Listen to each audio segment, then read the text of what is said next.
What would you tell your grandkids? I love them. I love and miss them every day.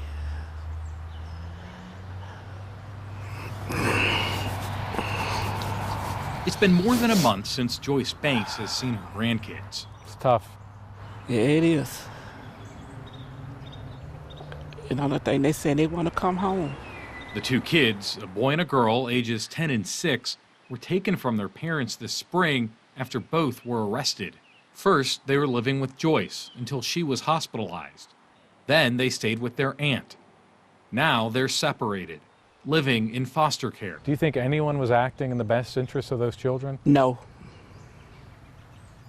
I really don't.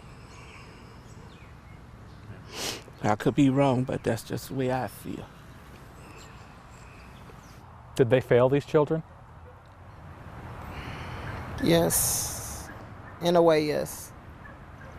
Yes, they did. Gloria Banks is the aunt they lived with for about 6 months last year, from April till August. Social workers didn't go to court to get a judge's order placing them in Banks's home. They used this form, called a temporary guardianship agreement, to place them in her care. He told me that I had to print the paperwork off online. I went and did. I did everything that he told me to do. You never went to court? No. I never even got in front of the judge. I never spoke to a judge. I never spoke to an attorney, none of that. When you looked at these forms that have been used in Cabarrus County, what was your first reaction? Astonishment. Oversight of a child and their placement, it's not a commodity like a car. North Carolina State Representative Marsha Morey spent nearly 2 decades as a district court judge in Durham, presiding over cases including emergency child custody. You can't do informal agreements.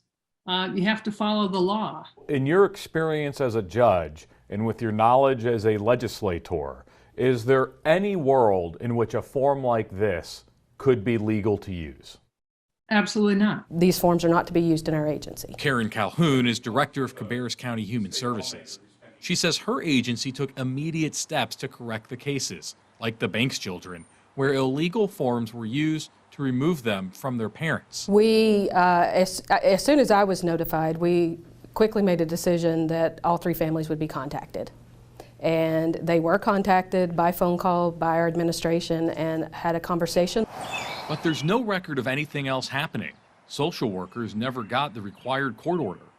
A lawyer for Cabarrus County DHS said the agency notified the state after the use of illegal forms was discovered. But a spokeswoman for the North Carolina Department of Health and Human Services says the first time they heard about this was when we asked. Instead, Calhoun says her agency used something called a temporary safety agreement. Temporary safety provider agreements can be as long as 6 months. And so that's not the form we're using. But there's nothing in the law that allows for the use of a temporary safety provider either. What the law does say is that social workers must get a judge's order to make an emergency placement within 12 to 24 hours. Where in Chapter 7B calls for a temporary safety placement?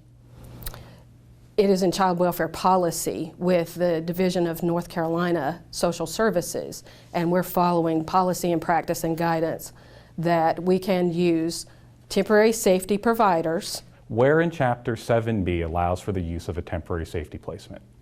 I can't comment on that and answer that. I don't know the statute. I have legal attorneys that can answer that for me. You're the director of the Cabarrus County Department of Human Services, Yes, correct? I am. And you don't know the law that allows you to use this form that you says you can use?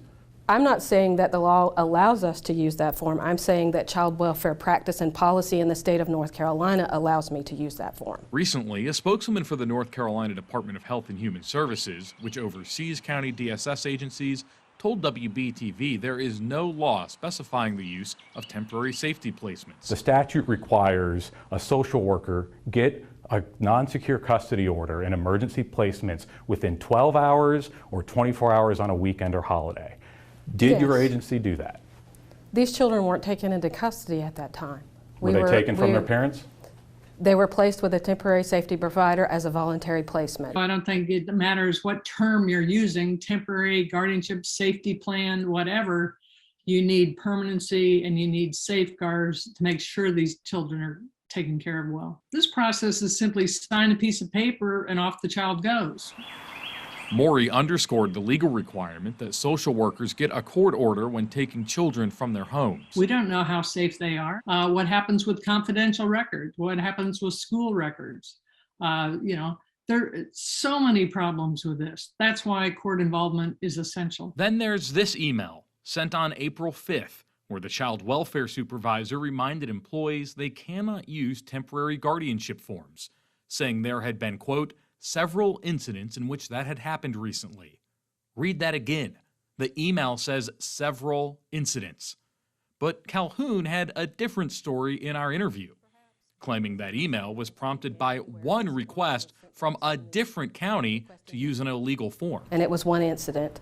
And so, if it sounds like there was more than one incident, I can't explain that. These are the words of your employee, your program administrator, that makes it sound like this form had been found to be used more than once recently. How does that score with what you're telling me now? Poor choice of words, perhaps, but it was an isolated incident. Joyce Banks thinks she'd still be able to see her grandchildren today if social workers had followed the law when removing them in the first place. I would love to see them back in my care. I would love it. What would your message be to DSS? My message to DSS, give me my grandkids back, because y'all went it by the wrong way. If y'all went it by the right way, I could deal with it. Reporting in Cabarrus County, Nick Oxner, WBTV, on your side.